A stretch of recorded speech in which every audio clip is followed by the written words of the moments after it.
Good afternoon. Good afternoon, ma'am. Good afternoon, Miss. Good afternoon.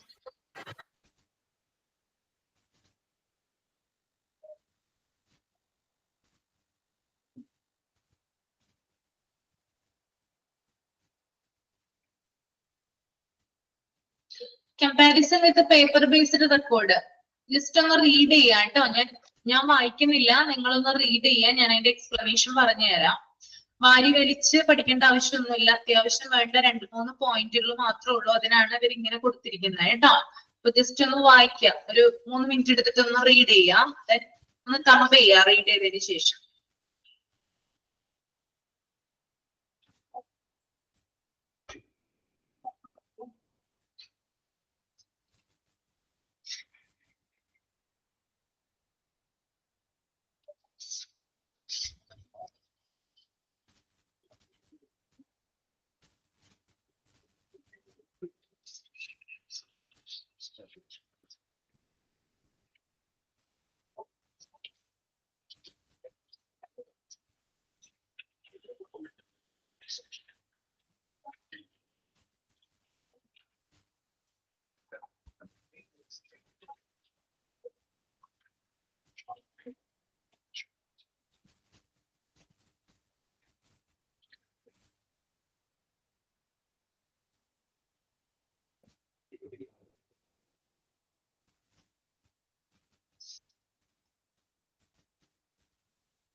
Okay, അപ്പൊ നമുക്കൊന്ന് നോക്കാം. Comparison വിത്ത് paper based records, അതായത് ഇതൊരു കമ്പാരിസൺ ആണ് ഈ ഒരു പാരാഗ്രാഫിൽ പറയുന്നത് കേട്ടോ. അതായത് ഇലക്ട്രോണിക് മെഡിക്കൽ റെക്കോർഡും പേപ്പർ റെക്കോർഡും തമ്മിലുള്ള താരതമ്യം ചെയ്യലാണ്, ഒന്ന് കമ്പയർ ചെയ്യാണ് രണ്ടിനും തമ്മില്. അപ്പൊ ഈ ഒരു പേപ്പർ റെക്കോർഡിനേക്കാള് ഇലക്ട്രോണിക് ഹെൽത്ത് റെക്കോർഡിന്റെ മികവിനെ കുറിച്ച് ശ്രദ്ധേയമായ ചർച്ചകൾ നടക്കുന്നുണ്ടെങ്കിലും ഇതിന് ഗുണങ്ങളുണ്ട് ദോഷങ്ങളുണ്ടെന്നാണ് ഈ പാരാഗ്രാഫിൽ പറയുന്നത്. ഓക്കെ, നമ്മൾ പേപ്പർ റെക്കോർഡ്സിനേക്കാൾ ഏറ്റവും കൂടുതൽ ഇന്ന് ഹോസ്പിറ്റലുകളിലൊക്കെ യൂസ് ചെയ്യുന്നത് ഇലക്ട്രോണിക് ഹെൽത്ത് റെക്കോർഡാണ്. പക്ഷെ അതിന് അതിൻ്റെതായിട്ടുള്ള ഗുണങ്ങളുണ്ട്, അതിൻ്റെതായിട്ടുള്ള ദോഷങ്ങളുണ്ട്. അപ്പൊ എന്താണ് അതിന്റെ ഗുണങ്ങൾ എന്ന് നമുക്ക് ആദ്യം നോക്കാം. അവിടെ തന്നെ പറയുന്നുണ്ട്, the increased transparency, portability and accessibility. ഇതിന്റെ പ്രധാനപ്പെട്ട സവിശേഷത എന്ന് പറയുന്നത് ഇതിന്റെ ട്രാൻസ്പെറൻസി, എന്താണ്, സുതാര്യതയുണ്ട്, അതുപോലെ തന്നെ പോർട്ടബിലിറ്റി, സുരക്ഷിതത്വം ഉണ്ട്, ആക്സസിബിലിറ്റി, എളുപ്പത്തില് നമുക്ക് കടക്കാനായിട്ട് സാധിക്കും. ഈ മൂന്ന് കാര്യങ്ങളാണ് എന്ത്, ഈ ഒരു ഇലക്ട്രോണിക് ഹെൽത്ത് റെക്കോർഡിന്റെ ഫീച്ചേഴ്സ് എന്ന് പറയുന്നത്. അതൊന്ന് അണ്ടർലൈൻ ചെയ്ത് വെക്കുക കേട്ടോ. ഓക്കെ, പിന്നെ അതുപോലെ തന്നെ ഡോക്ടേഴ്സിന് എളുപ്പത്തിൽ ഇത് ആക്സസ് ചെയ്യാനായിട്ട് സാധിക്കും. പക്ഷെ ഇതിന്റെ ഒരു പ്രധാന ദോഷം എന്ന് പറയുന്നത് ഒരു അൺഓതറൈസ്ഡ് പേഴ്സണ് ഈ രേഖകൾ സ്റ്റോൾ ചെയ്യാം, ഹാക്ക് ചെയ്യാനായിട്ട് സാധിക്കും കേട്ടോ. നമുക്കറിയാലോ, നിങ്ങൾ കേട്ടിട്ടുണ്ടാവില്ല ഹാക്കിംഗ് എന്ന് പറയുന്നത്. അതായത് നമ്മുടെ അനുവാദം കൂടാതെ നമ്മുടെ രേഖകൾ, ഡിജിറ്റൽ ആയിട്ടുള്ള രേഖകൾ മോഷ്ടിക്കുന്നതിനെയാണ് ഹാക്കിംഗ് എന്ന് പറയുന്നത്. അപ്പൊ ഇലക്ട്രോണിക് ഹെൽത്ത് റെക്കോർഡിന്റെ ഒരു ദോഷവശം എന്ന് പറയുന്നത് മൂന്നാമതൊരാൾ വ്യക്തിക്ക്, അതായത് ഒരു അൺഓതറൈസ്ഡ് വ്യക്തിക്ക് എന്ത് ചെയ്യാം, പേഴ്സണ് ഈ രേഖകള് മോഷ്ടിക്കാം. അതുകൊണ്ട് തന്നെ ഇതിൽ പ്രവർത്തിക്കുന്ന ആളുകളുണ്ട്, അതായത് സൈബർ, ഈ ഒരു രംഗത്ത് പ്രവർത്തിക്കുന്ന ആളുകൾ, സൈബർ സെക്യൂരിറ്റിയുമായി ബന്ധപ്പെട്ട് പ്രവർത്തിക്കുന്ന ആളുകളൊക്കെ ഈ ഒരു റെക്കോർഡ് സുരക്ഷിതമായി കീപ്പ് ചെയ്യണമെന്ന് പറയുന്നു. ഇതിന്റെ സുരക്ഷ നന്നായി ചെയ്യണമെന്ന് ആരോട് പറയുന്നുണ്ട്, ഹോസ്പിറ്റലുകാരോട് പറയുന്നുണ്ട്. ഓക്കെ, അപ്പോ ഹോസ്പിറ്റൽ സ്റ്റാഫുകളാണ് ഈ രേഖകൾ കൈകാര്യം ചെയ്യുന്നത് അല്ലെ. അപ്പൊ അവർ കൈകാര്യം ചെയ്യുമ്പോൾ കൃത്യമായിട്ടുള്ള പാസ്വേഡ് യൂസ് ചെയ്യണം. അതായത് പാസ്വേഡ് ഒന്നും മറ്റാരും കാണാത്ത രീതിയിൽ വേണം എന്ത് ചെയ്യാൻ, ഇത് ഓപ്പൺ ചെയ്യുമ്പോൾ അത് ശ്രദ്ധിക്കേണ്ടത്.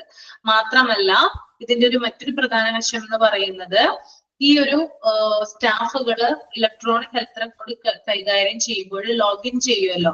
ലോഗിൻ ചെയ്ത് കഴിഞ്ഞ് അവരുടെ ആവശ്യത്തിന് ശേഷം, ഉപയോഗശേഷം എന്ത് ചെയ്യുക, ലോഗ് ഔട്ട് ചെയ്യാനായിട്ട് മറക്കരുത്. അപ്പൊ പ്രധാനപ്പെട്ട കാര്യം എന്ന് പറയുന്നത്, ഇലക്ട്രോണിക് ഹെൽത്ത് റെക്കോർഡ് അഥവാ മെഡിക്കൽ റെക്കോർഡുകൾ നമ്മൾ ഉപയോഗിക്കുമ്പോൾ ഹോസ്പിറ്റലിലെ സ്റ്റാഫുകൾ ലോഗിൻ ചെയ്തതിന് ശേഷം ലോഗ് ഔട്ട് ചെയ്യാനായിട്ട് മറക്കരുത്. ലോഗ് ഔട്ട് ചെയ്തില്ലെങ്കിൽ എന്ത് പറ്റും, മറ്റൊരാൾക്ക് ഹാക്ക് ചെയ്യാനായിട്ട് സാധിക്കും, അല്ലെങ്കിൽ മോഷ്ടിക്കാൻ ആയിട്ട് സാധിക്കും. പിന്നെ പാസ്വേഡുകൾ കൈകാര്യം ചെയ്യുമ്പോൾ നമ്മൾ സൂക്ഷിക്കുകയും വേണം. അതാണ് ഇലക്ട്രോണിക് ഹെൽത്ത് റെക്കോർഡിനെ കുറിച്ച് ഇവിടെ പറയുന്നത് കേട്ടോ. ക്ലിയർ ആണോ? അടുത്ത പറഞ്ഞോട്ടെ, പേപ്പർ റെക്കോർഡ്.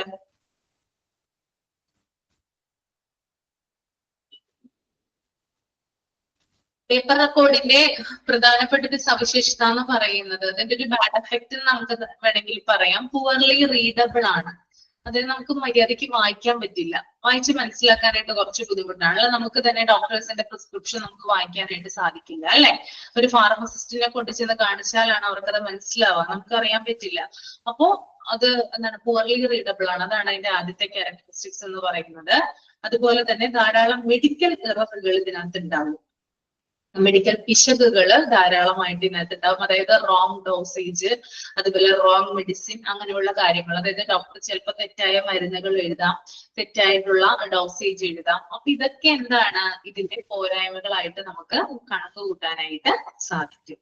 അപ്പൊ അതാണ് പ്രധാനമായിട്ട് പറയുന്നത് കേട്ടോ. അപ്പൊ ഇന്ന് ഈ കാലഘട്ടത്തിൽ ഏറ്റവും കൂടുതൽ വ്യാപകമായി ഉപയോഗിക്കുന്നത് എന്ത് റെക്കോർഡാണ്, ഇലക്ട്രോണിക് ഹെൽത്ത് റെക്കോർഡാണ്. പേപ്പർ ബേസ്ഡ് റെക്കോർഡിനേക്കാളും ഇലക്ട്രോണിക് ഹെൽത്ത് റെക്കോർഡിനാണ് കൂടുതൽ പ്രാമുഖ്യം കൊടുക്കുന്നത്. പക്ഷെ അതിലും കുറച്ച് ദോഷങ്ങളുണ്ട്. അതിന്റെ ദോഷവശം എന്ന് പറയുന്നത് ആ രേഖകൾ സ്റ്റോളൻ ചെയ്യാം അല്ലെങ്കിൽ ഹാക്ക് ചെയ്യാം എന്നുള്ളതാണ്. അത്രയുമാണ് ഇത്രയും വലിച്ചു വാരി കൊടുത്തിരിക്കുന്നതെന്ന് നമുക്ക് പഠിക്കാനുള്ള കാര്യങ്ങൾ കേട്ടോ. ക്ലിയർ ആയെന്ന് വിചാരിക്കുന്നു. അടുത്തത് യൂസ്ഫുൾനെസ് ഓഫ് ഫോർ പേഷ്യൻസ്. ഇതിന്റെ ഉപയോഗം ഒന്നും കൂടി ഒരു കാര്യം അവിടെ താഴെ കൊടുത്തിട്ടുണ്ട്, എന്താണെന്ന് എക്സ്പ്ലെയിൻ ചെയ്തു തരാം. Sharing their electronic health record with the people who have type 2 diabetes helps them to reduce their blood sugar levels. It is a means of helping people understand their own health condition and making them involved actively in its management. They could also be useful in research, which enables various scientific analysis and novel tools. അതായത് type 2 പ്രമേഹമുള്ള diabetes ഉള്ള വ്യക്തികളുമായിട്ട് EMR പങ്കിടുന്നത് അവരുടെ blood sugar level കുറയ്ക്കാനായിട്ട് സാധിക്കും. അതായത് ഇപ്പൊ നമുക്കറിയാം വീട്ടിലിരുന്നു കൊണ്ട് എന്ത് ചെയ്യാം, എല്ലാ കാര്യങ്ങളും ഡോക്ടറുമായിട്ട് നമുക്ക് ഷെയർ ചെയ്യാം അല്ലെ. അപ്പൊ EHR എന്ന് പറയുന്ന ആ കാര്യം രോഗികൾക്ക് ഷെയർ ചെയ്യുന്നതിലൂടെ അവരുടെ ഇപ്പൊ ഡയബറ്റീസ് ഉള്ള പേഷ്യൻസ് ഒക്കെ ആണെങ്കിൽ അവരുടെ ബ്ലഡ് ഷുഗർ ലെവൽ കുറയ്ക്കാനായിട്ട് ഇതുമൂലം സാധിക്കുമെന്ന് പറയുന്നു. രോഗികളെ അവരുടെ ആരോഗ്യസ്ഥിതി മനസ്സിലാക്കുന്നതിനും അത് സജീവമായി കൈകാര്യം ചെയ്യുന്നതിനും EHR സഹായിക്കുന്നുണ്ട്. EHR ഉണ്ടെങ്കിൽ അത് എന്ത് ചെയ്യാം, പേഷ്യൻസിന് ഷെയർ ചെയ്യാം. അതുവഴി അവർക്ക് അവരുടെ ഇൽനെസ് കുറയ്ക്കാനായിട്ട് സാധിക്കും, കൂടുതൽ കാര്യങ്ങൾ മനസ്സിലാക്കാനായിട്ട് സാധിക്കും. മാത്രമല്ല പുതിയ രീതിയിലുള്ള ഗവേഷണങ്ങൾക്കും ഈ ഒരു EHR സഹായകമാണ്. മെഡിക്കൽ സ്റ്റുഡൻസിനൊക്കെ EHR കൊടുത്തു കഴിഞ്ഞാൽ അതുവഴി അവർക്ക് ധാരാളം കാര്യങ്ങൾ പഠിക്കുന്നതിന് വേണ്ടിയിട്ട് സഹായകമാണ് കേട്ടോ. അതാണ് അവിടെ പറയുന്നത്. നെക്സ്റ്റ് നമുക്ക് പോകാം. അതൊന്നും അത്ര ഇമ്പോർട്ടന്റ് അല്ല കേട്ടോ. ബ്ലഡ് ഷുഗർ ലെവൽ അത് വേണ്ട, അത് കാര്യമായിട്ട് നോക്കേണ്ട ആവശ്യമില്ല, ജസ്റ്റ് ഇവിടെ പറഞ്ഞെന്ന് മാത്രം. അടുത്തിട്ട് ലബോറട്ടറി ഇൻഫോർമേഷൻ മാനേജ്മെന്റ് സിസ്റ്റം അഥവാ ലിംസിനെ കുറിച്ചിട്ടാണ് നമ്മൾ പറയാനായിട്ട് പോകുന്നത് കേട്ടോ. Laboratory information management system limbs, sometimes indicated to as a laboratory information system list or laboratory management system LMS, is a software-based solution with a feature that gives support to a modern laboratory's operation. Key features include, but are not limited to, workflow and data tracking support, flexible architecture and a data exchange interfaces, which fully support its use in regulated environments. The features and uses of a lens have developed over the years, from simple sample tracking to an enterprise resource planning tool that manages manifold aspects of laboratory informatics. Laboratory Information Management System അഥവാ LIMS, എന്താ പറയാ, laboratory information system LIS, laboratory management system LMS, ഇതൊക്കെ എന്ത് തന്നെയാണ്, ഒന്ന് തന്നെയാണ്. അതാദ്യം മനസ്സിലാക്കി വെക്കുക. ലിംസ്, ലിസ്, LMS ഇത് മൂന്നും ഒരു കാര്യം തന്നെയാണ് കേട്ടോ. പല പേരുകളിലായിട്ട് അറിയപ്പെടുന്നു എന്ന് മാത്രമേ ഉള്ളൂ. ലബോറട്ടറി പ്രവർത്തനങ്ങളെ സപ്പോർട്ട് ചെയ്യാൻ രൂപകൽപ്പന ചെയ്ത സോഫ്റ്റ്വെയർ അധിഷ്ഠിത പ്രോഗ്രാമാണ് ലിംസ്. അപ്പൊ എന്തിനു വേണ്ടിയിട്ടാണ് ഹോസ്പിറ്റലുകളിൽ ലിംസ് ഉപയോഗിക്കുന്നത്? ഒരു ഹോസ്പിറ്റലിലെ ലബോറട്ടറി പ്രവർത്തനങ്ങൾ അല്ലെങ്കിൽ എന്തൊരു ഒരു ലാബ് എടുത്താലോ, ഇപ്പൊ പുറത്ത് പ്രവർത്തിക്കുന്ന ഒരു ലാബ് എടുത്താലോ, ഒരു ഹോസ്പിറ്റലിൽ പ്രവർത്തിക്കുന്ന ലാബ് എടുത്താലോ, അവിടുത്തെ ലബോറട്ടറി പ്രവർത്തനങ്ങളെ, വർക്ക് ഫ്ലോയെ രൂപകൽപ്പന ചെയ്യാൻ അല്ലെങ്കിൽ സപ്പോർട്ട് ചെയ്യാൻ രൂപകൽപ്പന ചെയ്ത സോഫ്റ്റ്വെയർ അധിഷ്ഠിത പ്രോഗ്രാമിനെയാണ് ലിംസ് എന്ന് പറയാം. നമ്മൾ HIS പഠിച്ചല്ലോ. HISന്റെ തന്നെ കോർ ആയിട്ട് പ്രവർത്തിക്കുന്നതാണ് എന്ത്? ലിംസ് അഥവാ ലബോറട്ടറി ഇൻഫോർമേഷൻ മാനേജ്മെന്റ് സിസ്റ്റം. ലബോറട്ടറിയുടെ മാത്രം പ്രവർത്തനങ്ങളാണ് ഇതിനകത്ത് വരുന്നത്, അത് ഓർത്ത് വെക്കുക കേട്ടോ. അതുപോലെ തന്നെ ലബോറട്ടറി വർക്ക് ഫ്ലോയെ ഇത് മാനേജ് ചെയ്യുന്നുണ്ട്. ഡാറ്റ ട്രാക്കിംഗ് സപ്പോർട്ട്, അതായത് പേഷ്യൻസ് സാമ്പിൾ ഒക്കെ കൊടുത്തു കഴിഞ്ഞാൽ അതിനെ ട്രാക്ക് ചെയ്യാനായിട്ട് സപ്പോർട്ട് ചെയ്യുന്നുണ്ട്. ഫ്ലെക്സിബിൾ ആർക്കിടെക്ചർ, എന്തെങ്കിലും റിസൾട്ടുകളിലോ മറ്റു മാറ്റങ്ങൾ വേണമെങ്കിൽ ഇത് സ്വയമേധയാ തിരുത്തി തരുന്നുണ്ട്. ദെൻ ഡാറ്റ എക്സ്ചേഞ്ച് ഇന്റർഫേസ്, പല ഡിപ്പാർട്ട്മെന്റിലും ഇത് ഡാറ്റ എക്സ്ചേഞ്ച് ചെയ്യുന്നുണ്ട്, റിസൾട്ടുകൾ പാസ് ചെയ്യുന്നുണ്ട്. അപ്പോൾ ഇത്തരത്തിലുള്ള ലബോറട്ടറി പ്രവർത്തനങ്ങളെ മുഴുവൻ കൈകാര്യം ചെയ്യുന്ന ഒരു സോഫ്റ്റ്വെയർ, ഒരു പർട്ടിക്കുലർ സോഫ്റ്റ്വെയർ ആണെന്ത്? ലിംസ് എന്ന് പറയുന്നത്. കൂടാതെ ഒരു സ്ഥാപനത്തിന്റെ റിസോഴ്സ് പ്ലാനിങ്, ലബോറട്ടറിയിലെ റിസോഴ്സ് പ്ലാനിങ്, സാമ്പിൾ ട്രാക്കിംഗ് മുതലായ കാര്യങ്ങളും മാനേജ് ചെയ്യുന്നത് ലിംസ് ആണ്. ക്ലിയർ ആണോ? ഓക്കെ ആണോ? അടുത്തത് പറഞ്ഞോട്ടെ, മനസ്സിലായോ? ക്ലിയർ അല്ലേ? ഒന്നുകൂടി പറയണോ? ഓക്കെ ഓക്കെ, ഒന്നുകൂടി പറയാം. നമ്മൾ ഹോസ്പിറ്റലിലെ ലബോറട്ടറിയിലെ പ്രവർത്തനങ്ങൾ ഉണ്ടല്ലോ, ആ പ്രവർത്തനങ്ങളെ കമ്പ്യൂട്ടർ വൈസ് ചെയ്യുന്നൊരു എന്താ പറയാ കമ്പ്യൂട്ടർ വൈസ് ചെയ്യുന്ന ഒരു സോഫ്റ്റ്വെയർ അധിഷ്ഠിത പരിപാടി അല്ലെങ്കിൽ പ്രോഗ്രാം ആണ് ലിംസ്. നമ്മുടെ HIS ഇത് കോർ ചെയ്തിട്ടുണ്ട്, അതായത് സമന്വയിപ്പിച്ചിട്ടുണ്ട്. HIS ഇതുമായിട്ട് കണക്ട് ചെയ്തിട്ടാണ് ലബോറട്ടറിയുടെ പ്രവർത്തനങ്ങൾ നടത്തുന്നത്. ഒരാളിപ്പോ ഒരു പേഷ്യന്റ് ഇപ്പോ സാമ്പിള് കൊടുക്കാനായിട്ട് ലബോറട്ടറിയിൽ വന്നെന്ന് വിചാരിക്കുക. ആദ്യം എന്താ ചെയ്യാ, ആ ഫ്രണ്ടിൽ വന്നിട്ട് എന്ത് ചെയ്യും, ഡോക്ടറിന്റെ പ്രിസ്ക്രിപ്ഷൻ കൊടുക്കുക. അല്ലെങ്കിൽ ഡോക്ടറിന്റെ പ്രിസ്ക്രിപ്ഷൻ കൊടുക്കേണ്ട ആവശ്യമില്ല, കാരണം ഡോക്ടർ അത് ഓൾറെഡി വലിയ വലിയ ഹോസ്പിറ്റലൊക്കെ ആണെങ്കിൽ ഡോക്ടർ അത് ഓൾറെഡി ലബോറട്ടറിയിലേക്ക് അയച്ചിട്ടുണ്ടാകും. അത് നോക്കിയിട്ട് അവർ എന്ത് ചെയ്യുന്നു, ലിംസ് അഥവാ LIS ഉണ്ടല്ലോ, എല്ലാരും ഒരുപോലെ ഒന്ന് തന്നെയാണ് കേട്ടോ, ലിംസ് LMS, അതിലേക്ക് വിവരങ്ങൾ എൻറ്റർ ചെയ്യുന്നു. എൻറ്റർ ചെയ്തിട്ട് എന്ത് ചെയ്യുന്നു, പേഷ്യന്റിനെ കൊണ്ടുപോകുന്നു, ഫ്ലബോട്ടമി ഏരിയയിലേക്ക് കൊണ്ടുപോകുന്നു. അവിടെ നിന്ന് എന്ത് ചെയ്യുന്നു, ലാബിലേക്ക് സാമ്പിൾ അയക്കുന്നു. ദെൻ അവിടെ വെച്ചിട്ടാണ് ട്രാക്ക് ചെയ്യുന്നത്, റിസൾട്ട് എവിടെ വരെ എത്തി, അങ്ങനെയുള്ള കാര്യങ്ങളൊക്കെ ട്രാക്ക് ചെയ്തിട്ട് വെരിഫൈ ചെയ്തിട്ടാണ് രോഗിക്ക് റിസൾട്ട് ആയിട്ട് കൊടുക്കുന്നത്. ഈ മൊത്തം കാര്യങ്ങൾ നടപ്പിലാക്കുന്നത് ഏത് സോഫ്റ്റ്വെയർ ഉപയോഗിച്ചുകൊണ്ടാണ്, ലിംസ് അഥവാ LMS എന്ന് പറയുന്ന സോഫ്റ്റ്വെയർ ഉപയോഗിച്ചുകൊണ്ടാണ്. ഇപ്പൊ ക്ലിയർ ആണോ? ഓക്കെ ആയോ? ഓക്കെ, നോക്കിയ നിങ്ങള് ആദ്യം ലബോറട്ടറിയിലെ ഫങ്ഷൻസ് എങ്ങനെയാണ് ലിംസ് എന്ന സോഫ്റ്റ്വെയർ ഉപയോഗിച്ച് കൈകാര്യം ചെയ്യുന്നതെന്നാണ് ഇവിടെ പറയുന്നത്. ആദ്യം സാമ്പിൾ ലോഗിൻ ചെയ്യുന്നു. ഒരു പേഷ്യന്റ് വരുന്നു, അദ്ദേഹം സാമ്പിൾ കൊടുക്കുന്നു. ആദ്യം അദ്ദേഹത്തിന്റെ പേരും അഡ്രസ് ഒക്കെയാ കൊടുക്കുക. അതായത് ആ ഒരു ഡോക്ടർ പർട്ടിക്കുലർ കാര്യങ്ങൾ അയച്ചിട്ടുണ്ടാവും. ഒന്നില്ലെങ്കിൽ നമ്മൾ പ്രിസ്ക്രിപ്ഷൻ ആയിട്ട് കൊടുക്കുന്നു, അല്ലെങ്കിൽ ഡോക്ടർ നേരിട്ട് അയക്കുന്നു. അതുവഴി അദ്ദേഹത്തിന്റെ അഡ്രസ്സും പേരും കാര്യങ്ങളൊക്കെ നമ്മൾ വയസ്സ് അങ്ങനെയുള്ള കാര്യങ്ങളൊക്കെ കളക്ട് ചെയ്യുന്നു. ദെൻ ജോബ് അസൈൻമെന്റ്, അദ്ദേഹത്തിന് എന്ത് ടെസ്റ്റ് ആണ് നടത്തേണ്ടതെന്ന് തീരുമാനിക്കുന്നു. ചിലപ്പോ ബ്ലഡിൽ HP നോക്കാനാവാം, അല്ലെങ്കിൽ കൗണ്ട് നോക്കാനാവാം, ESR നോക്കാനാവാം, അങ്ങനെ പല കാര്യങ്ങളുണ്ട്. അങ്ങനെ വേർതിരിക്കുന്നതിനെയാണ് നമ്മൾ ജോബ് അസൈൻമെന്റ് എന്ന് പറയുന്നത്. ദെൻ അതിനുശേഷം അദ്ദേഹത്തെ ഫ്ലബോട്ടമി ഏരിയയിലേക്ക് കൊണ്ടുപോകുന്നു. അദ്ദേഹത്തിന്റെ ബ്ലഡ് സാമ്പിൾ എടുക്കുന്നു. അവിടെയും എന്തുണ്ട്, ഒരു കമ്പ്യൂട്ടർ ഉണ്ടാകും. അദ്ദേഹത്തിന്റെ സാമ്പിൾ എടുത്തതിന് ശേഷം എവിടം വരെയായി അദ്ദേഹത്തിന്റെ ട്രാക്കിംഗ് എവിടെയാണ്, എവിടം വരെ റിസൾട്ട് എത്ര സമയത്തിനുള്ളിൽ കിട്ടുമെന്ന് ട്രാക്കിംഗ് പ്രോഗ്രസ് നോക്കിയാൽ നമുക്ക് മനസ്സിലാകുന്നതാണ്. അതിനുശേഷം റിസൾട്ട് ഫൈനലൈസ് ചെയ്യുന്നു, ഡാറ്റ എൻട്രി നടത്തുന്നു, റിസൾട്ട് റെക്കോർഡ് ചെയ്യുന്നു.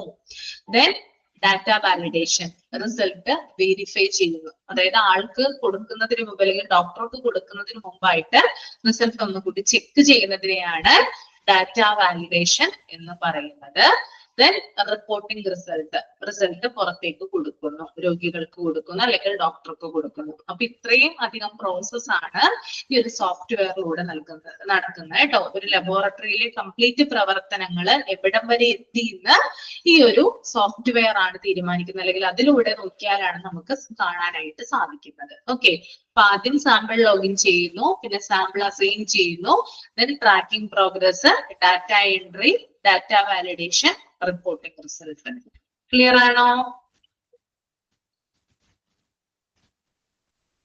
ഓക്കെ ആണോ? മനസ്സിലാവുന്ന നോക്കിക്കഴിഞ്ഞാൽ കേട്ടോ.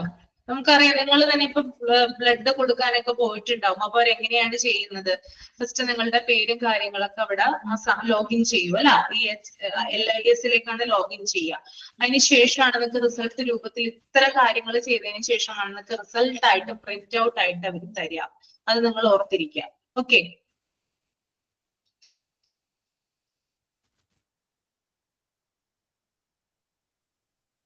അടുത്തൊരു പാരഗ്രാഫ് പറയുന്നത്, there is no useful definition of the term limbs since it is used to encompass a number of different laboratory informatics components.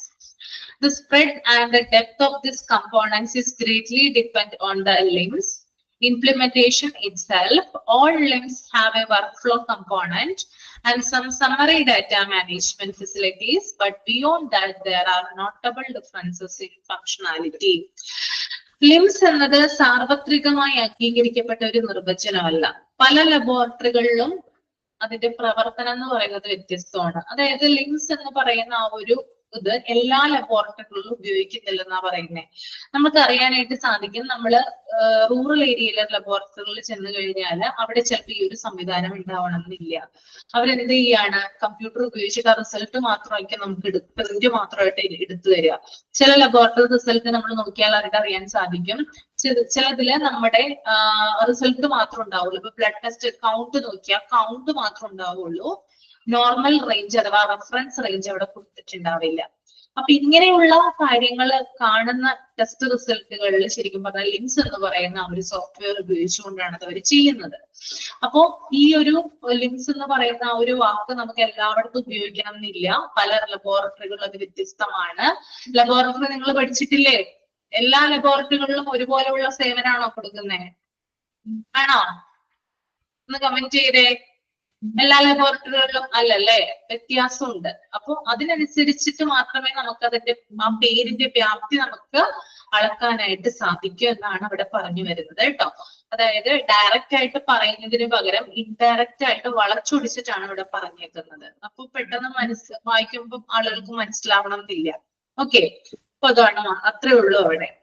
പിന്നെ താഴെ ഒരു കോളം കൊടുത്തിട്ടുണ്ട്, അത് ലാബ് ടെസ്റ്റ് റിസൾട്ടുകൾ, അതായത് എങ്ങനെയാണ് ലബോറട്ടറിയിൽ ലാബ് റിസൾട്ടുകൾ റെഡിയാക്കുന്നത്. ഓരോ കമ്പോണൻസ് അവിടെ കൊടുത്തിട്ടുണ്ട്, അത് ജസ്റ്റ് ഒന്ന് നോക്കിയാൽ മാത്രം മതി കേട്ടോ.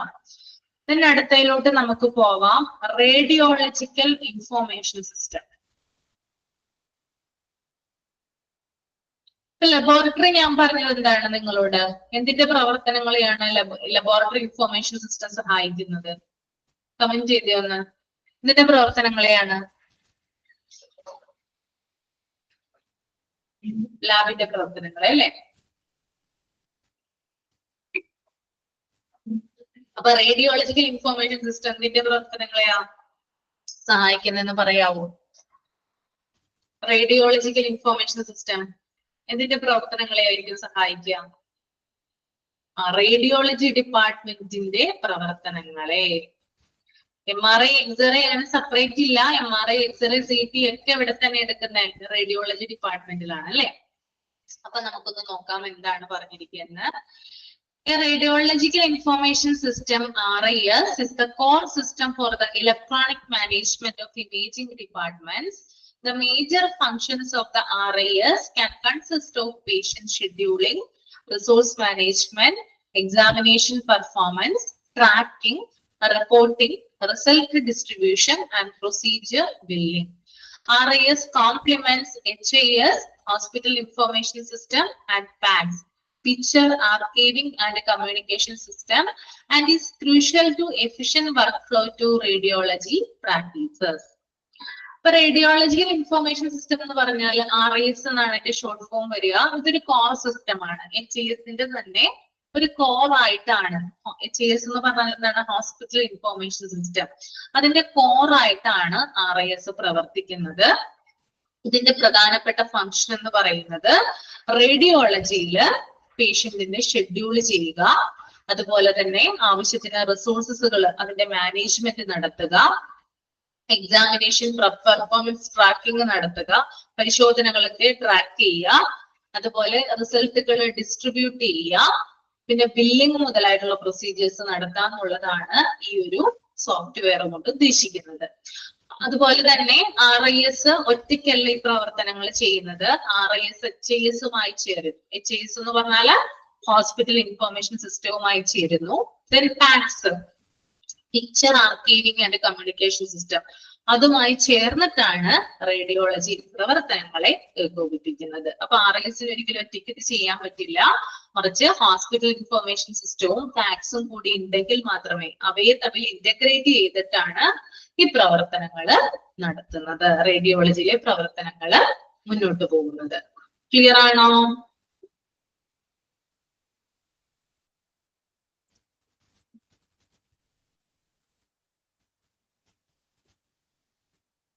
ഓക്കെ, അവിടെ ഒരു പിക്ചർ കൊടുത്തിരിക്കുന്ന നോക്കിയാൽ ഞങ്ങൾ കണ്ടോ?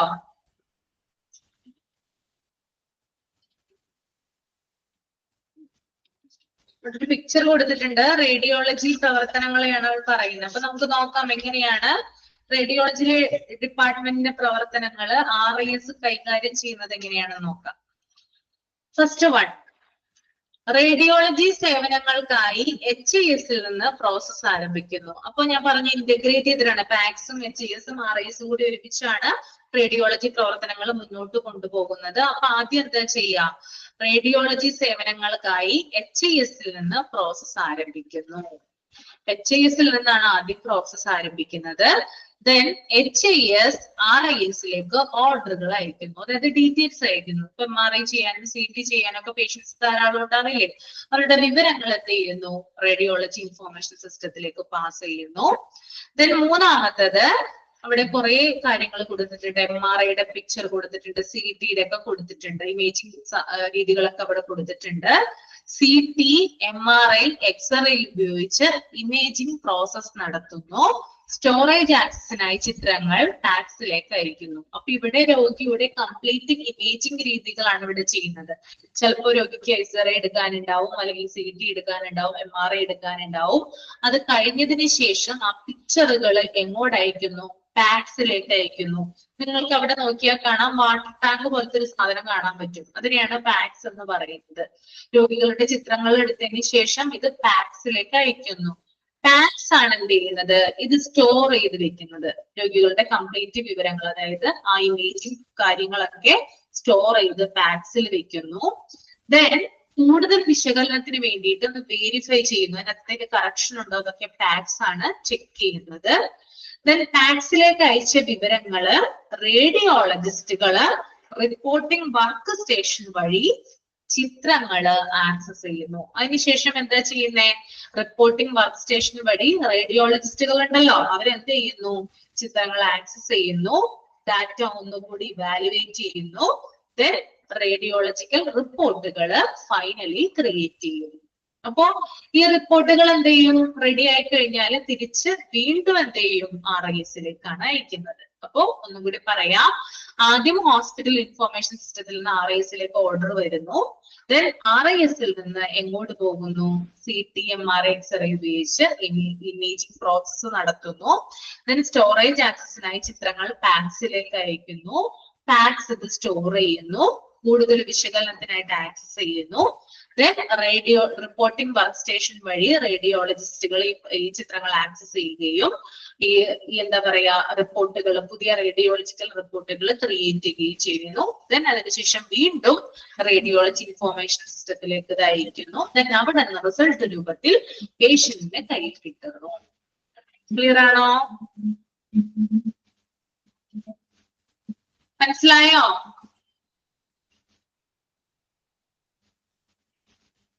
ക്ലിയർ അല്ലേ? ഓക്കെ, നമുക്ക് എങ്ങനെയാണ് ഒരു റേഡിയോളജി ഡിപ്പാർട്ട്മെന്റിൽ എങ്ങനെയാണ് നമുക്ക് റിസൾട്ട് കിട്ടുക? ഒരു MRI എടുത്താൽ നമ്മുടെ കയ്യിൽ കിട്ടില്ലേ, അതിന്റെ ഘട്ടങ്ങളാണ് ഈ പറയുന്നത് കേട്ടോ. ആദ്യം നമ്മൾ അവിടെ ചെല്ലുന്നത് മുതൽ നമ്മൾ പേര് കൊടുക്കുന്നത് വരെ, നമുക്ക് അതിനുശേഷം അത് കയ്യിൽ കിട്ടുന്നത് വരെയുള്ള ഒരു പ്രോസസ് ആണ് ഇവിടെ കാണിക്കുന്നത്. നമുക്കിത് അറിയാനായിട്ട് സാധിക്കില്ല. അതിന്റെ ഉള്ളിൽ നടക്കുന്ന റിസൾട്ട് എങ്ങനെയാണ് നമുക്ക് കയ്യിൽ കിട്ടുന്നത്, അതിന്റെ ഒരു പ്രോസസ്സിനെയാണ് ഇവിടെ ചിത്രീകരിച്ചിരിക്കുന്നത്. ഓക്കെ,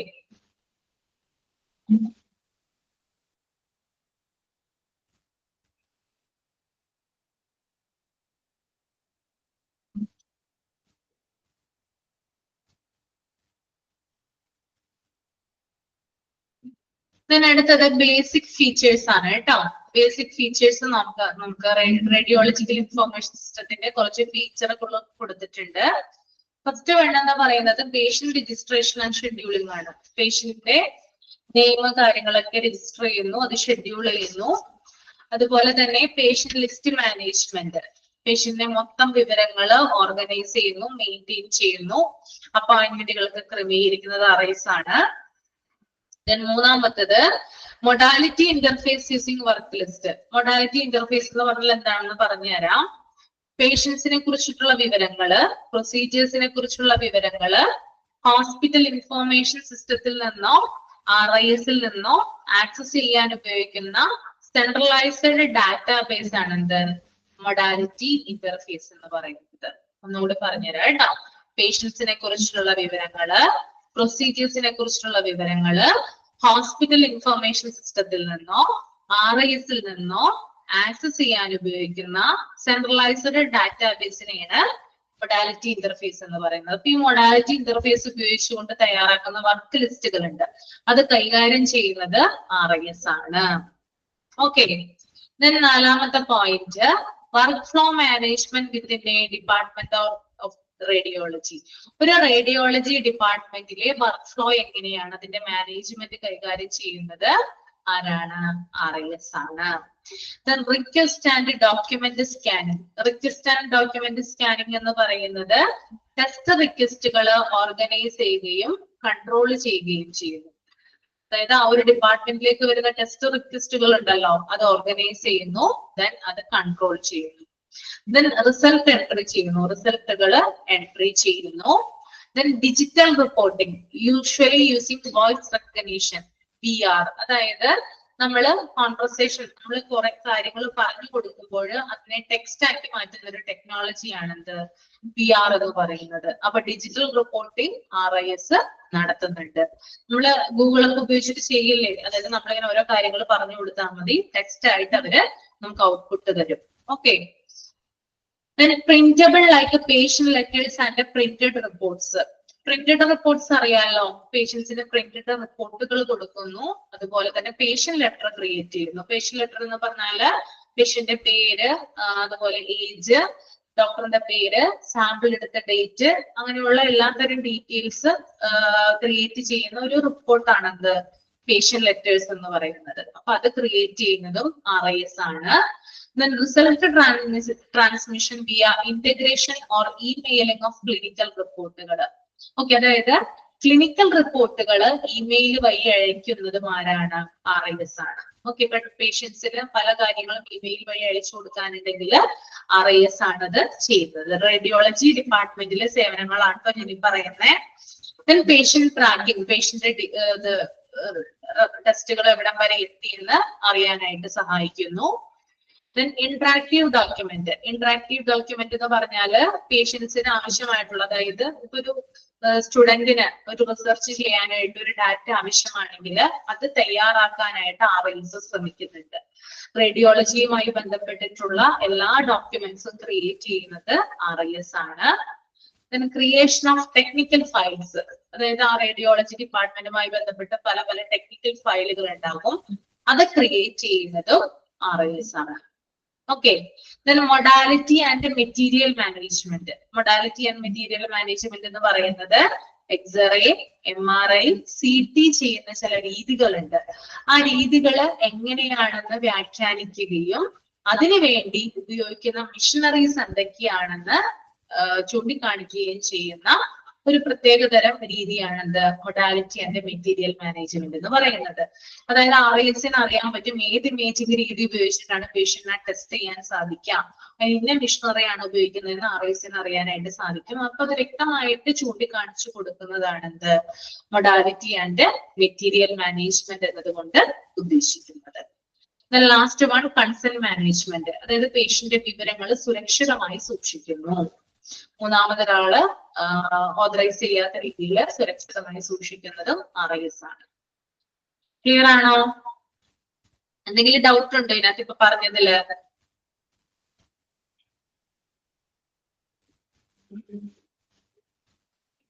ഓക്കെ ആണോ? ഫീച്ചർ ആണത് കേട്ടോ, അധികം ഇമ്പോർട്ടന്റ് അല്ല, ജസ്റ്റ് ഒന്ന് വായിച്ചു മാത്രം പോയാൽ മതി.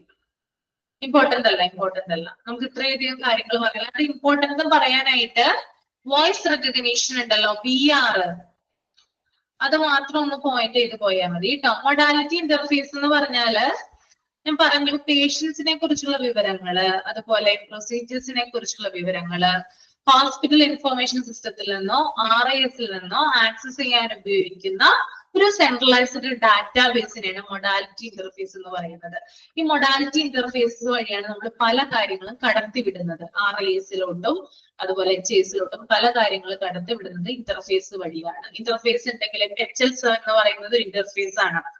HL7 കേട്ടോ, നിങ്ങൾക്ക് പഠിക്കാനൊന്നുമില്ല, എഴുതിയൊന്നും വെക്കണ്ട കേട്ടോ, അതൊക്കെ വലിയ ക്ലാസ്സുകളിലൊക്കെ പഠിക്കേണ്ടതാ. HL7 എന്ന് പറയുന്നത് ഒരു ഇന്റർഫേസ് ആണ്. HL7 എന്ന് പറയുന്ന ഇന്റർഫേസ് വഴിയാണ് നമ്മള് ഓരോ കാര്യങ്ങൾ RIS-ലേക്ക് കടത്തിവിടുക. ഇപ്പോ ഒരു ഡിസീസിന്റെ പേര്, ഇപ്പൊ എന്താ പറയാ, ഏതെങ്കിലും ഒരു ഡിസീസ്, അതിനെ നമ്മളുടെ ഡിസീസ് ആയിട്ടല്ല അതിനകത്ത് മാറ്റുന്നത്. കമ്പ്യൂട്ടർ ലാംഗ്വേജിലുള്ള കോഡിംഗ് ഉപയോഗിക്കും നമ്മൾ, അല്ലെ? അപ്പൊ കോഡിംഗ് ഒക്കെ, അതായത് മെഷീൻ ലാംഗ്വേജ് ആയിട്ട് അത് മാറുമ്പോൾ അതിനെ ഇന്റർഫേസ് വഴിയാണ് കടത്തിവിടുക.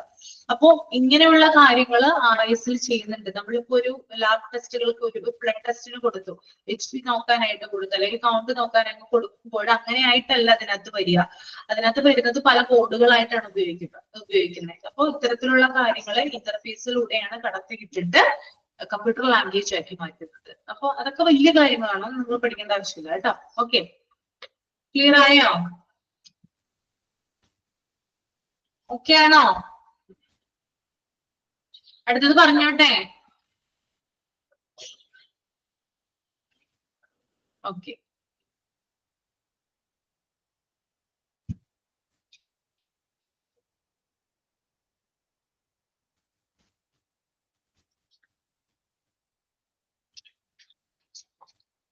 കമ്പ്യൂട്ടറൈസ്ഡ് ഫിസിഷ്യൻ ഓർഡർ എൻട്രി അടുത്തതാണ് കേട്ടോ. Computerised physician order entry, CPOE, otherwise known as computerized provider order entry or computerized practitioner order entry, refers to the process of a medical professional entering and sending medication orders and treatment instructions electronically by way of computer application instead of paper charts. അതായത് paper അധിഷ്ഠിത രീതികൾക്ക് പകരം computer ആപ്ലിക്കേഷനുകൾ ഉപയോഗിച്ച് മരുന്നിന്റെ കുറിപ്പുകൾ, diagnostic ടെസ്റ്റുകൾ, ചികിത്സാ നിർദ്ദേശങ്ങൾ എന്നിവ ഉൾപ്പെടെയുള്ള രോഗികളുടെ ഓർഡറുകൾ ഇലക്ട്രോണിക് രീതിയിൽ നൽകുന്നതിന് ഹെൽത്ത് കെയർ പ്രൊവൈഡേഴ്സിനെ ഈ സംവിധാനം അനുവദിക്കുന്നു. ഓക്കെ, അപ്പൊ എന്താ പറയുന്നേ? അതായത് പേപ്പർ അധിഷ്ഠിത രീതികൾക്ക് പകരം കമ്പ്യൂട്ടർ ആപ്ലിക്കേഷനുകൾ ഉപയോഗിച്ച് മരുന്ന് കുറിപ്പുകൾ, ഡയഗ്നോസ്റ്റിക് ടെസ്റ്റ്, ചികിത്സാ നിർദ്ദേശങ്ങൾ എന്നിവ ഉൾപ്പെടെയുള്ള രോഗികളുടെ ഓർഡറുകൾ ഇലക്ട്രോണിക് രീതിയിൽ നൽകുന്നതിന് ഹെൽത്ത് കെയർ പ്രൊവൈഡേഴ്സിനെ ഈ സംവിധാനം അനുവദിക്കുന്നു. നമ്മൾ ഡോക്ടറുടെ റൂമിൽ കയറി ചെന്ന് കഴിഞ്ഞാൽ നമുക്ക് കാണാനായിട്ട് സാധിക്കും, നമ്മളെ പരിശോധിച്ചതിന് ശേഷം ഡോക്ടർ നമുക്ക് മരുന്നുകൾ എഴുതും, അല്ലെ? മരുന്നുകൾ എഴുതാം, ടെസ്റ്റുകൾ എഴുതാം, ചിലപ്പോൾ MRI എഴുതാം, സ്കാൻ ചെയ്യാൻ എഴുതാം. അപ്പൊ ഇതൊക്കെ ഡോക്ടർ എഴുതുകയല്ല ചെയ്യുക, അല്ലെ? എന്ത് ചെയ്യും? അദ്ദേഹത്തിന്റെ ഫ്രണ്ടിൽ ഇരിക്കുന്ന കമ്പ്യൂട്ടറിൽ ടൈപ്പ് ചെയ്യുക. ഇത് ടൈപ്പ് ചെയ്തതിന് ശേഷം ആ വിവരങ്ങള് ഒന്നില്ലെങ്കിൽ ഫാർമസിയിലേക്ക് അയക്കാം. എന്തായാലും ഫാർമസിയിലേക്ക് അയക്കും, മരുന്ന് കിട്ടണമല്ലോ. ഫാർമസിയിലേക്ക് അയക്കും, ലബോറട്ടറിയിലേക്ക് അയക്കും, അതുപോലെ തന്നെ റേഡിയോളജിയിലേക്ക് അയക്കും. അപ്പോ ഇത്തരത്തിലുള്ള ഒരു സംവിധാനത്തിനെയാണ് CPOE എന്ന് പറയുന്നത്. നിങ്ങൾ കണ്ടിട്ടില്ലേ? ഡോക്ടറെ അടുത്ത് കയറി ചെല്ലുമ്പോൾ നിങ്ങൾ കാണാറില്ലേ? അദ്ദേഹം എന്താ ചെയ്യാ? നമ്മുടെ കയ്യിലാണോ അദ്ദേഹം പ്രിസ്ക്രിപ്ഷൻ തരിക? വലിയ വലിയ ഹോസ്പിറ്റലുകൾ എങ്ങനെയാ ചെയ്യാ? നമ്മളോട് പോവാൻ പറയൂ, അല്ലെ? നമ്മളോട് ഫാർമസിയിൽ ചെല്ലാൻ പറയും, അവിടെ നമ്മുടെ ഇത് എത്തിയിട്ടുണ്ടെന്ന് അവര് പറയും. അങ്ങനെയല്ലേ? കണ്ടിട്ടില്ലേ നിങ്ങൾ എവിടെയും ഈ ഒരു സംവിധാനം? ഉണ്ടോ ഇല്ലയോ? കണ്ടിട്ടുണ്ടോ? കണ്ടിട്ടുണ്ട്. ഓക്കെ, അപ്പോ ഡോക്ടേഴ്സിന് എന്ത് ചെയ്യാം? ആ റൂമിൽ ഇരുന്നുകൊണ്ട്, അദ്ദേഹത്തിന്റെ ചേർന്ന മുമ്പിൽ ഇരുന്നുകൊണ്ട് സിസ്റ്റത്തിലൂടെ രോഗിക്ക് വേണ്ട കുറിപ്പടികള്, അഡ്വൈസുകള്, ടെസ്റ്റുകളൊക്കെ പാസ് ചെയ്യാനായിട്ട് സാധിക്കും. അപ്പൊ ആ ഒരു രീതിയാണ് CPOE. ഓക്കെ, അതിന്റെ ഒരു പിക്ചർ ഇവിടെ കൊടുത്തിട്ടുണ്ട് കേട്ടോ. പിക്ചർ നോക്കേണ്ട ആവശ്യമില്ല കേട്ടോ, ഇത് അത്ര ഇതല്ല. ഈ നോക്കി നിങ്ങൾ CPOE എന്ന് പറയുന്നത് ഇന്ററാക്ഷൻ ആൻഡ് വർക്ക് ഫ്ലോ. ആ വർക്ക് ഫ്ലോ ഒന്ന് ഞാൻ പറഞ്ഞുതരാം, എങ്ങനെയാണ് അവിടെ കൈകാര്യം ചെയ്യുന്നതെന്ന്. നോക്കിയേ, ഡോക്ടറുടെ മുമ്പിൽ ഇരിക്കുന്ന ഒരു സിസ്റ്റം നിങ്ങൾ തിങ്ക് ചെയ്യാം. അവിടെ പേഷ്യന്റിന്റെ ഇൻഫോർമേഷൻ അദ്ദേഹത്തിന് അറിയാം. ഡോക്ടർ, അതായത് EHR അവിടെ ഉണ്ട്, പേഷ്യന്റ് ഇലക്ട്രോണിക് ഹെൽത്ത് റെക്കോർഡ് അദ്ദേഹത്തിന്റെ സ്ക്രീനിന് മുമ്പിലുണ്ട്. ദെൻ അദ്ദേഹം എന്ത് ചെയ്യുന്നു? CPOE സിസ്റ്റം ഉപയോഗിച്ചുകൊണ്ട് പേഷ്യന്റിന് വേണ്ട മരുന്നുകൾ എൻ്റർ ചെയ്യുന്നു, ടെസ്റ്റുകൾ എൻ്റർ ചെയ്യുന്നു, ചികിത്സാ അഡ്വൈസുകൾ എൻ്റർ ചെയ്യുന്നു. എൻ്റർ ചെയ്ത കാര്യങ്ങള് കറക്റ്റ് ആണോ എന്നറിയാൻ വേണ്ടിയിട്ട് CDSS സിസ്റ്റത്തിലേക്ക് അയക്കുന്നു. കണ്ടോ മുകളിൽ CDSS സിസ്റ്റം. CDSSന്റെ ഫുൾ ഫോം എഴുതിയെടുക്കുക കേട്ടോ. Clinical decision support system. Clinical decision support system. അതായത് ഡോക്ടർ എൻ്റർ ചെയ്ത കാര്യങ്ങളിൽ എന്തെങ്കിലും പിശകുകൾ ഉണ്ടോ, അപ്പൊ ഡോസേജിൽ എന്തെങ്കിലും വ്യത്യാസം ഉണ്ടോ, അല്ലെങ്കിൽ മരുന്നുകളിൽ വ്യത്യാസം ഉണ്ടോ, അലർജീസ് ഉള്ള മരുന്നാണോ, ഇതൊക്കെ അറിയാൻ വേണ്ടിയിട്ട് CDSS സിസ്റ്റത്തിലേക്ക് അയക്കുന്നു. ഈ CDSS സിസ്റ്റം എന്ത് ചെയ്യുന്നുണ്ട്, ഡോക്ടറിനെ ഡിസിഷൻ മേക്കിങ്ങിന് സഹായിക്കുന്നുണ്ട്. അവിടെയുള്ള കാര്യങ്ങളൊക്കെ ചെക്ക് ചെയ്ത് കറക്റ്റ് ചെയ്ത് വീണ്ടും CPOE സിസ്റ്റത്തിലേക്ക് അയക്കുന്നു. കറക്റ്റ് ആണെങ്കിൽ മാത്രം. ഇനി തിരുത്തലുകൾ ഉണ്ടെങ്കിൽ അതും അയച്ചിട്ട് ഡോക്ടർ അത് വെരിഫൈ ചെയ്തിട്ടാണ് എന്ത് ചെയ്യുക, ലാസ്റ്റ് ഫാർമസിയിലേക്കോ ലബോറട്ടറിയിലേക്കോ റേഡിയോളജി സെന്ററിലോട്ടോ അയക്കുക. ഓക്കെ, പറയാം. Clinical decision support system. Clinical decision support system.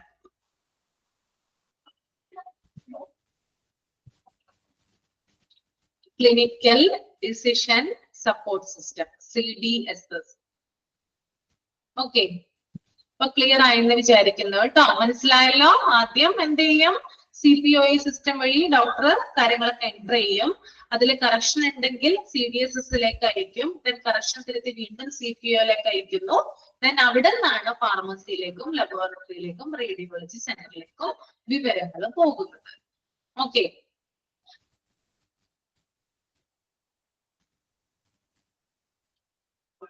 ഇനി അടുത്തത് പറയാൻ പോകുന്നത് 10 uses of computers in hospital. അതായത് ഹോസ്പിറ്റലിലെ കമ്പ്യൂട്ടറിന്റെ ഉപയോഗങ്ങൾ എന്തൊക്കെയാണെന്നാണ് പറയാനായിട്ട് പോകുന്നത് കേട്ടോ. കമ്പ്യൂട്ടർ എന്ന് പറയുന്നത് ഹോസ്പിറ്റലിൽ പല ആവശ്യങ്ങൾക്ക് വേണ്ടിയിട്ട് ഉപയോഗിക്കുന്നുണ്ട് അല്ലെ.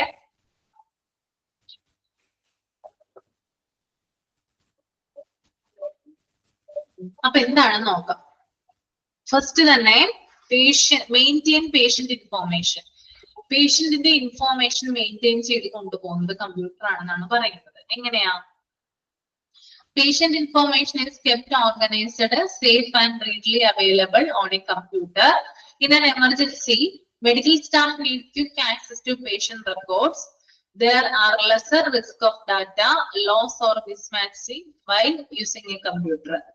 രോഗിയുടെ വിവരങ്ങൾ ഒരു കമ്പ്യൂട്ടറിലാണ് ഓർഗനൈസ് ചെയ്ത് വെക്കുന്നത്. ഏതൊരു ഹോസ്പിറ്റലാണെങ്കിൽ ഇപ്പൊ കമ്പ്യൂട്ടറിലാണ് രോഗിയുടെ വിവരങ്ങൾ സൂക്ഷിച്ചു വെക്കുക.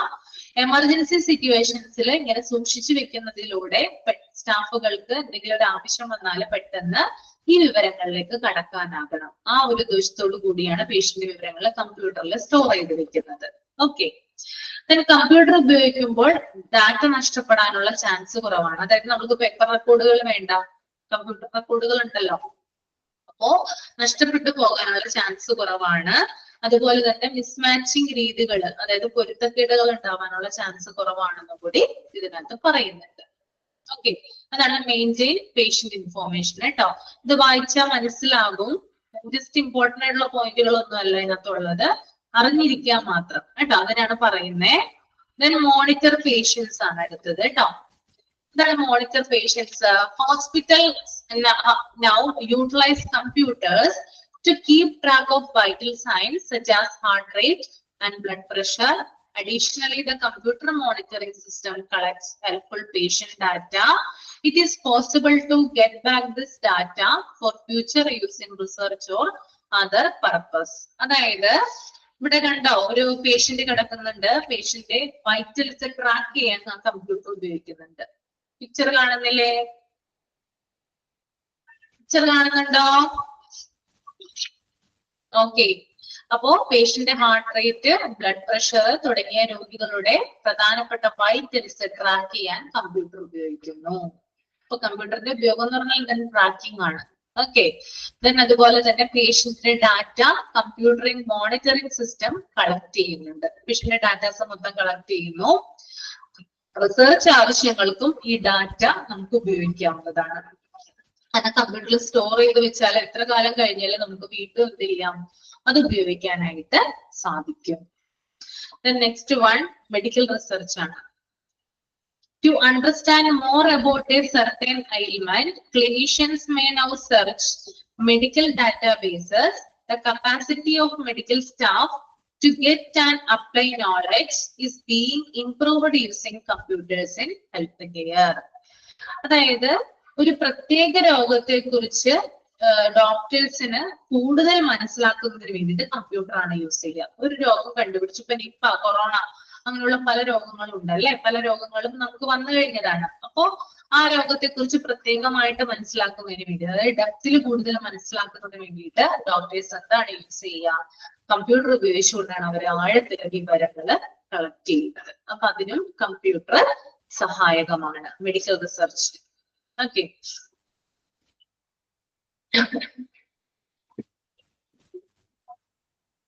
Then inventory. Knowing what medications are on hand is very necessary for a patient therapy. The rehabilitation process might be slowed down if a doctor prescribes a medication that is not in stock. Thus, it is important to keep an inventory list up to date. In the meanwhile, inventory control is decisive for hospital and medical facilities. Therefore, inventory managers can trace stock levels through to computers. അതായത് ഇവിടെ പറയുന്നത്, ഒരു രോഗിക്ക് doctor ചികിത്സ നിർദ്ദേശിച്ചു കഴിഞ്ഞാല് അദ്ദേഹത്തിന്റെ രോഗത്തിന് ആവശ്യമായിട്ടുള്ള മരുന്നുകൾ അവൈലബിൾ ആവണം. മരുന്നുകൾ അവൈലബിൾ ആയില്ലെങ്കിൽ അദ്ദേഹത്തിന്റെ ചികിത്സ വൈകിയേക്കും അല്ലെ. അപ്പോ ഡോക്ടർക്ക് എന്തറിയണം, അവിടെ ഇൻവെന്ററി, അതായത് സ്റ്റോക്കുകൾ, മരുന്നുകളുടെ സ്റ്റോക്കുകൾ എത്രയുണ്ടെന്ന് അറിയാനായിട്ട് ഡോക്ടർക്ക് പറ്റണം. ഡോക്ടർ രാവിലെ തന്നെ ചെയറിൽ വന്നിരിക്കുമ്പോൾ, രോഗികൾ വന്നിരിക്കുമ്പോൾ അദ്ദേഹം മരുന്ന് ചികിത്സിക്കുന്നതിന്, അതായത് മരുന്ന് രോഗികൾക്ക് കൊടുക്കുന്നതിന് മുമ്പായിട്ട് എത്ര മരുന്നുകളാണ് സ്റ്റോക്ക് ഉള്ളത് ഹോസ്പിറ്റലില്, ഏതൊക്കെയാണ് സ്റ്റോക്ക് തീർന്നിരിക്കുന്നത്, അതിന്റെ കറക്റ്റ് വിവരങ്ങള് ഡോക്ടർക്ക് അറിഞ്ഞിരിക്കണം. അപ്പൊ ആരാ ചെയ്യേണ്ടത്? ഇൻവെന്ററി മാനേജർ ഉണ്ട്, അദ്ദേഹം ഇതിന്റെ സ്റ്റോക്കുകൾ കമ്പ്യൂട്ടർ വഴി ഡോക്ടർക്ക് അയച്ചു കൊടുക്കണം. അപ്പോ ഈ സ്റ്റോക്കുകളുടെ കറക്റ്റ് ലിസ്റ്റ് ഇദ്ദേഹത്തിന് അറിയുകയും മരുന്നുകൾ ശരിയായ രീതിയിൽ രോഗികൾക്ക് എഴുതുകയും അങ്ങനെയുള്ള കാര്യങ്ങളൊക്കെ ചെയ്യുന്നതാണ്. അപ്പോ ഇതിന്റെ പ്രധാന ഉപയോഗം എന്ന് പറഞ്ഞാല് ഇൻവെന്ററി ലിസ്റ്റ് കറക്റ്റ് ആയിട്ട് ഡോക്ടേഴ്സിന് അറിയാനായിട്ട് സാധിക്കും. അത് കമ്പ്യൂട്ടറിലൂടെയാണ് ആ ലിസ്റ്റ് കൈമാറ്റം ചെയ്യപ്പെടുന്നത്. ക്ലിയർ ആണോ? ഇത്രയും കാര്യം പറഞ്ഞത് ക്ലിയർ ആണോ? ഇൻവെന്ററി വരെ ഞാൻ പറഞ്ഞു. ഓക്കെ ആണോ? ഇൻവെന്ററി വരെ പറഞ്ഞത് മനസ്സിലായോ?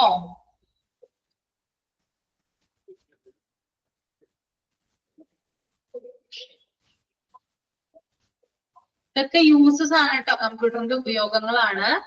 Then use in surgical procedures. Computer can perform multi-faceted tasks with accuracy. So the use of computers in operating rooms can save lives. For completing complicated treatments, surgeons depends on computers. അതായത് കമ്പ്യൂട്ടറുകള് multiple ആയ ജോലി ചെയ്യുന്നുണ്ട്, പല ജോലികളും കമ്പ്യൂട്ടറുകൾ ചെയ്യുന്നുണ്ട്. അതിനാൽ operating റൂമുകളിൽ കമ്പ്യൂട്ടറിന്റെ ഉപയോഗം ജീവൻ രക്ഷിക്കുമെന്നാ പറയുന്നത്. എങ്ങനെയാണ്? കോംപ്ലിക്കേറ്റഡ് ആയിട്ടുള്ള ചികിത്സകൾ പൂർത്തിയാക്കുന്നതിന് സർജൻസിന് കമ്പ്യൂട്ടറിനെ ആശ്രയിക്കേണ്ടി വരുന്നു. പല സർജറികളും ചെയ്യുമ്പോൾ കമ്പ്യൂട്ടറിൽ പ്രധാനപ്പെട്ട വൈറ്റൽസും മറ്റൊക്കെ തെളിഞ്ഞു വരുമ്പോഴാണ് ഡോക്ടേഴ്സിന് എന്ത് ചെയ്യുക, ശരിയായ രീതിയിൽ ആ സർജറി കംപ്ലീറ്റ് ആക്കാനായിട്ട് സാധിക്കുക. അപ്പോ ഓപ്പറേഷൻ റൂമിലും കമ്പ്യൂട്ടറിന്റെ സാമീപ്യം നമുക്ക് കാണാനായിട്ട് സാധിക്കും.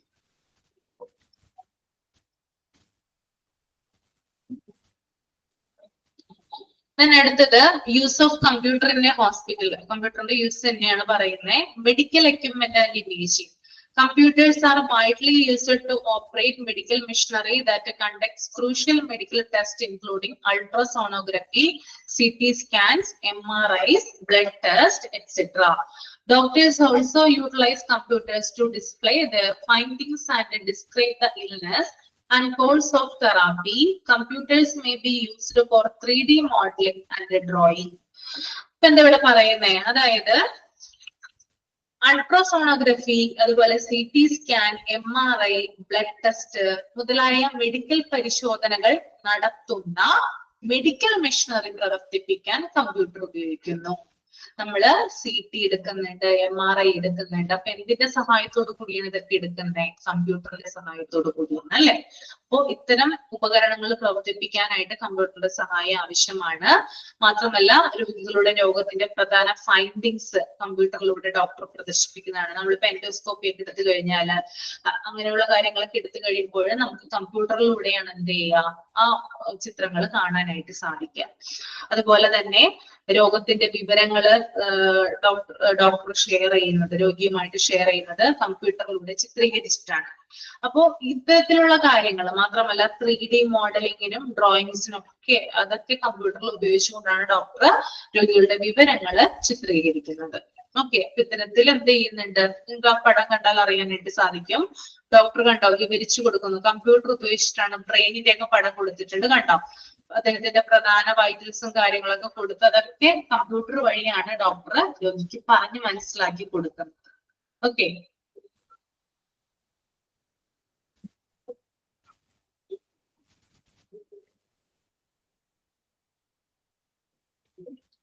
അടുത്തത് കമ്മ്യൂണിക്കേഷൻ ആണ്.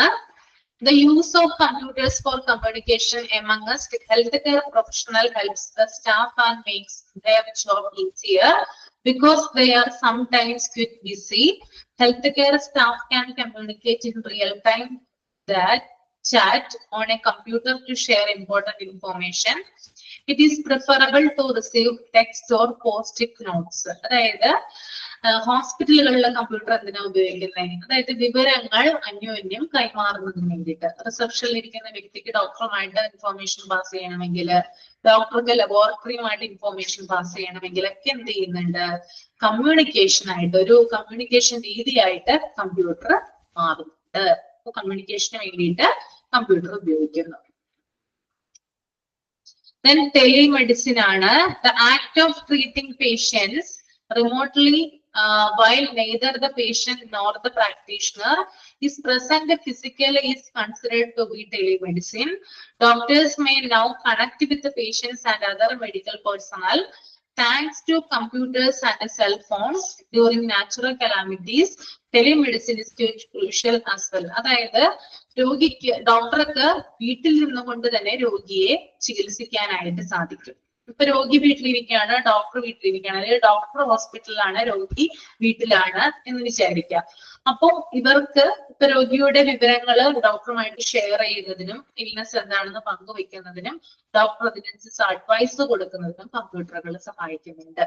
ഇനി ഡോക്ടർമാർക്ക് മറ്റു ഡോക്ടർമാരുമായിട്ട് കോൺഫറൻസ് വെക്കണം, അതിപ്പോ ഒരു മീറ്റിംഗ് ആയിട്ടല്ല, ഓൺലൈൻ വഴി കോൺഫറൻസ് വെക്കണമെങ്കിൽ അതും കമ്പ്യൂട്ടർ വഴിയാണ് ഇത്തരത്തിലുള്ള കാര്യങ്ങളൊക്കെ സാധ്യമാകുന്നത്. അതിനെയാണ് ടെലിമെഡിസിൻ എന്ന് പറയുന്നത് കേട്ടോ.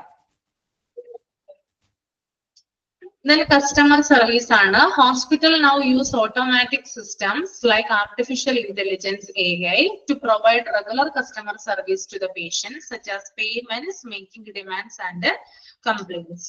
അത് പറയുന്നത് ആശുപത്രികൾ ഇപ്പോൾ AI പോലുള്ള, അതായത് ആർട്ടിഫിഷ്യൽ ഇന്റലിജൻസ് ഉപയോഗിച്ചുകൊണ്ടാണ് രോഗികൾക്ക് കസ്റ്റമർ സർവീസ് നൽകുന്നത്. അങ്ങനെ കസ്റ്റമർ സർവീസ് നൽകുന്നതിന് വേണ്ടിയിട്ട് കമ്പ്യൂട്ടറുകളാണ് യൂസ് ചെയ്യുന്നത്. Okay, the last one, online payment. Hospitals now make use of online payment portals to help patients to pay their hospital bills online. This decreases the chance of errors and the task is performed in less time.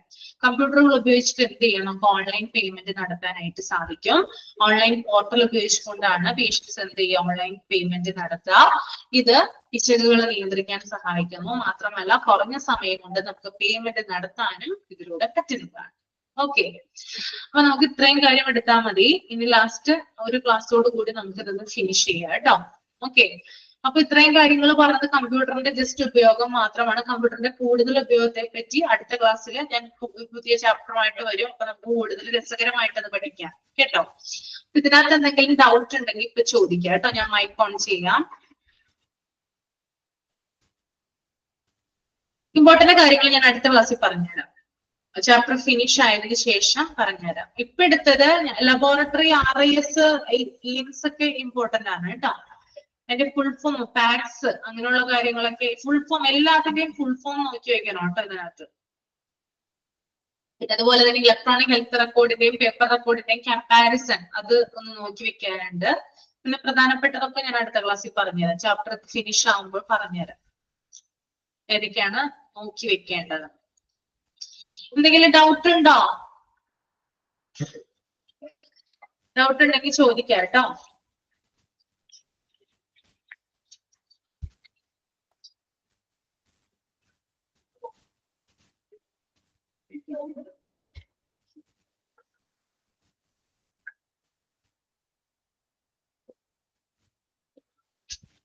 ഡൗട്ടൊന്നുമില്ല.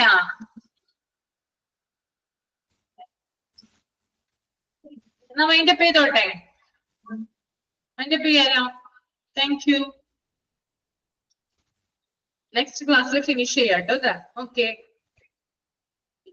Thank you. Thank you, Miss.